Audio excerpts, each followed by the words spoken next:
नमस्कार, मैं रवि प्रशांत और आप देख रहे हैं रोहतास पत्रिका। आज हमारे साथ इजराइल से पीयूष बनर्जी जी जो कि अभी वर्तमान में हैफा विश्वविद्यालय इजराइल से हॉलोकॉस्ट स्टडी में मास्टर्स कर रहे हैं। तो आज हम बात करेंगे कि इस महामारी को इजराइल कैसे टैकल कर रहा है। रोहतास पत्रिका में आपका सर स्वागत है। Thank you. सर, मेरा पहला सवाल है आपसे कि इजराइल में कोरोना महामारी को लेकर कैसे इजराइल टैकल कर रहा है। तो इज़राइल में जब कोरोना वायरस का इन्फेक्शन शुरू हुआ, बेसिकली यहाँ पे भी बाहर से जो लोग टूरिस्ट इजरायलीज थे वो लोग आए, या फिर बाहर से दूसरे देशों के टूरिस्ट जो थे साउथ कोरिया या चाइना से, वही लोगों के थ्रू आया। बट जब फैला ये बाद में, उसके बाद ये बिकॉज ये कुछ पॉकेट्स में फैल रहा था, कुछ जेरूसलम के कुछ पॉकेट्स में जहाँ पे अल्ट्रा ऑर्थोडॉक्स कम्युनिटी के घर है वहाँ पे, या फिर अलग अलग देश के अलग अलग कोने में पॉकेट्स में फैला था। तो इसीलिए शुरू में तो देश को पूरी लॉकडाउन किया गया। यहाँ पे डिफरेंस ये था इंडिया से कि यहाँ पे बस चल रहा था। यहाँ पे पब्लिक ट्रांसपोर्टेशन में ट्रेन्स बंद थे बट बस चल रहे थे, और टैक्सीज थी, और सुपरमार्केट्स ओपन थे, but mall, cinema halls, disco, club या फिर रेस्टोरेंट्स, ये सब कुछ बंद कर दिया गया था। ये लगभग 1 महीने तक सब कुछ बंद था। लास्ट 3-4 हफ्ते हुआ है कि वापस सब कुछ खुला है। लेकिन जो पॉकेट्स हैं जहाँ पे अभी भी इन्फेक्शन फैला हुआ है, जैसे बिने बराक है या फिर और भी कुछ कुछ कम्युनिटीज़ के नेबरहुड्स है जहाँ पे फैला हुआ है, वहाँ पे अभी भी रिस्ट्रिक्शंस है बहुत ज़्यादा। और हाँ, लॉकडाउन किया गया था यहाँ पे भी, बहुत ही रेस्ट्रिक्शन बहुत ज़्यादा था उस समय पे, और अभी धीरे धीरे सब कुछ खुल रहा है। तो अभी स्थिति क्या सामान्य होते दिखाई दे रही है इजराइल में। स्थिति 1 हफ्ते पहले तक तो, जब 3-4 हफ्ते पहले से शुरू हुआ सब कुछ लॉकडाउन का रिस्ट्रिक्शंस खुलना, रेस्टोरेंट्स खोले, सुपरमार्केट खोल दिया, मॉल खोल दिया, सिनेमा हॉल्स भी अभी खुलने का बात हो रहा है। ये सब कुछ धीरे धीरे, अभी तो शायद बीचेस पे भी जाना अलाउड हो गया है पिछले 2 हफ्तों से। तो जब ये कुछ हो रहा था स्थिति सामान्य था, क्योंकि हर दिन 20 केस, 25 केस, 30 केस ऐसा ही था। लेकिन अभी फिलहाल लास्ट 4-5 दिन से स्कूल्स में ज़्यादा, स्कूल भी अच्छे तरीके से खुल गए, सारे स्कूल्स फुल वर्किंग कैपेसिटी के साथ काम हो रहा है, ऑफिसेज में भी।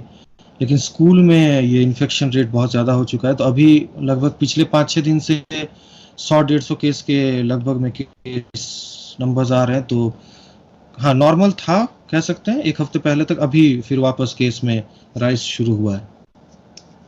सर, मेरा तीसरा सवाल है कि जैसे भारत में सोशल डिस्टेंसिंग का धजिया उड़ाया जा रहा है, क्या उसी प्रकार इजराइल में भी ये वाकया हो रहा है। क्या वहाँ भी सोशल डिस्टेंसिंग धजिया उड़ाया जा रहा है। जैसे सोशल डिस्टेंसिंग होना, मास्क लगाकर बाहर नहीं निकलना। ऐसे अब तमाम भारत के कई शहर के बाजार हो चुके हैं जहाँ पर कोई मास्क लगाकर घूम नहीं रहा है, कोई मास्क लगाकर चल नहीं रहा है। और दूसरा बात है कि कोई सोशल डिस्टेंसिंग का पालन नहीं हो रहा है। तो क्या उसी प्रकार इजराइल में भी हो रहा है। ईमानदारी से बोले तो हाँ, लगभग वही है यहाँ पे भी। डिपेंड करता है पब्लिक के ऊपर, कैसे पब्लिक इसको बात को मानता है कि नहीं। लेकिन यहाँ पे भी लगभग वैसा ही है, क्योंकि हम बता रहे हैं बात आज से 3 हफ्ते पहले का, जब हम बीच पे थे, जब अलाउड नहीं था बीच पे बैठना, सिर्फ एक्सरसाइज या वॉकिंग या जॉगिंग, रनिंग के लिए अलाउड था बीचेस पे जाना। तब भी अराउंड 60-70% आदमी के पास मास्क नहीं था उस टाइम पे का बात बता रहे, जब तो बहुत कोरोना के केसेस ज़्यादा थे। अभी अगर आप आओगे इधर कहीं भी आसपास इसराइल में बहुत जगह, जैसे हम जब भी बाहर निकलते, सुपरमार्केट जाना हो या वॉक पे जाना हो, तो मेरे नेबरहुड में हम अकेले एक आदमी होते जो मास्क लगाया हुआ होता है, बाकी कोई नहीं। तो सबके लिए है कि कोरोना चला गया, ख़त्म हो गया, वापस शुरू हो जाए। लोग ऐसे भी बस में भी भीड़ शुरू हो चुका है, जैसे कि कोलकाता में मेरे दोस्त बोल रहे बसेस में वापस भीड़ शुरू हो गया है वैसे। तो लोग हाथ मिला रहे एक दूसरे से, पार्टीज हो रहा है, भीड़ का हो रहा है हर जगह पे, बीचेस में, पार्क्स में, हर जगह। तो हाँ, मास्क लोग नहीं पहन रहे, सोशल डिस्टेंसिंग हमको तो दिखता नहीं है कहीं पे यहाँ पे। हाँ, जो लोग रिस्पॉन्सिबल है वो लोग फॉलो कर रहे हैं, बट ज़्यादातर जो बड़ा सेक्शन है पब्लिक का वो नहीं फॉलो कर रहे। हम्म।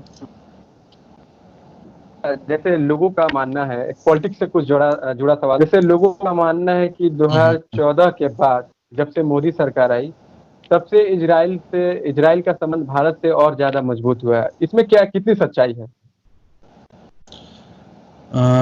सच्चाई तो है। ज़्यादा मजबूत इसलिए हुआ क्योंकि नरेंद्र मोदी ने हिम्मत किया यहाँ पे आने का। पहले प्रधानमंत्री जो आए हैं इसराइल, क्योंकि इससे पहले तो सभी जो प्रधानमंत्री थे उन्होंने कभी ये कोशिश भी नहीं किया। इसराइल के साथ हमारे संबंध बहुत पुराने हैं, बहुत अच्छे हैं। हाँ, मजबूत हुआ है।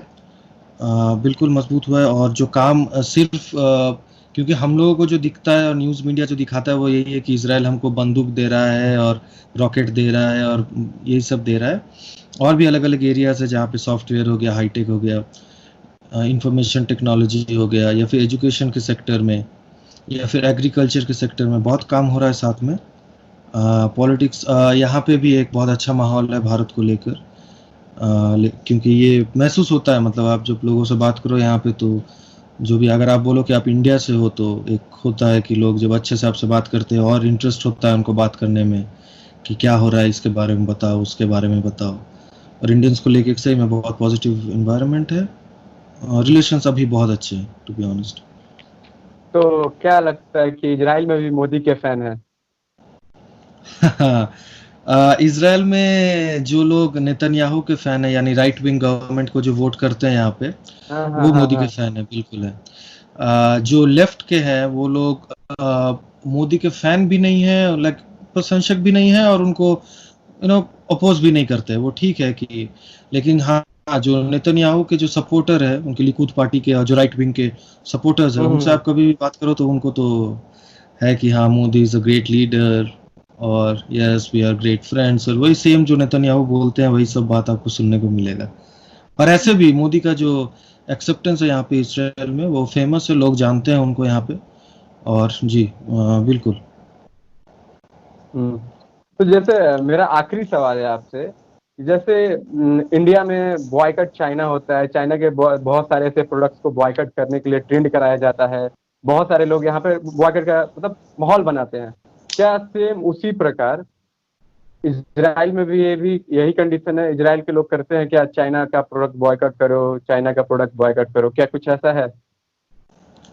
हाँ, पहले तो ये बॉयकॉट चाइना वाला बहुत दिन से चल रहा है। ये संभव नहीं है क्योंकि दुनिया के सब बड़े बड़े कंपनीज का फैक्ट्रीज वहीं पे मैन्युफैक्चरिंग वहीं से हो रहा है, पॉसिबल तो है नहीं। जिस लैपटॉप पे हम बात कर रहे हैं, जिस लैपटॉप के थ्रू, जिस फ़ोन के थ्रू, सब चाइनीज़ है।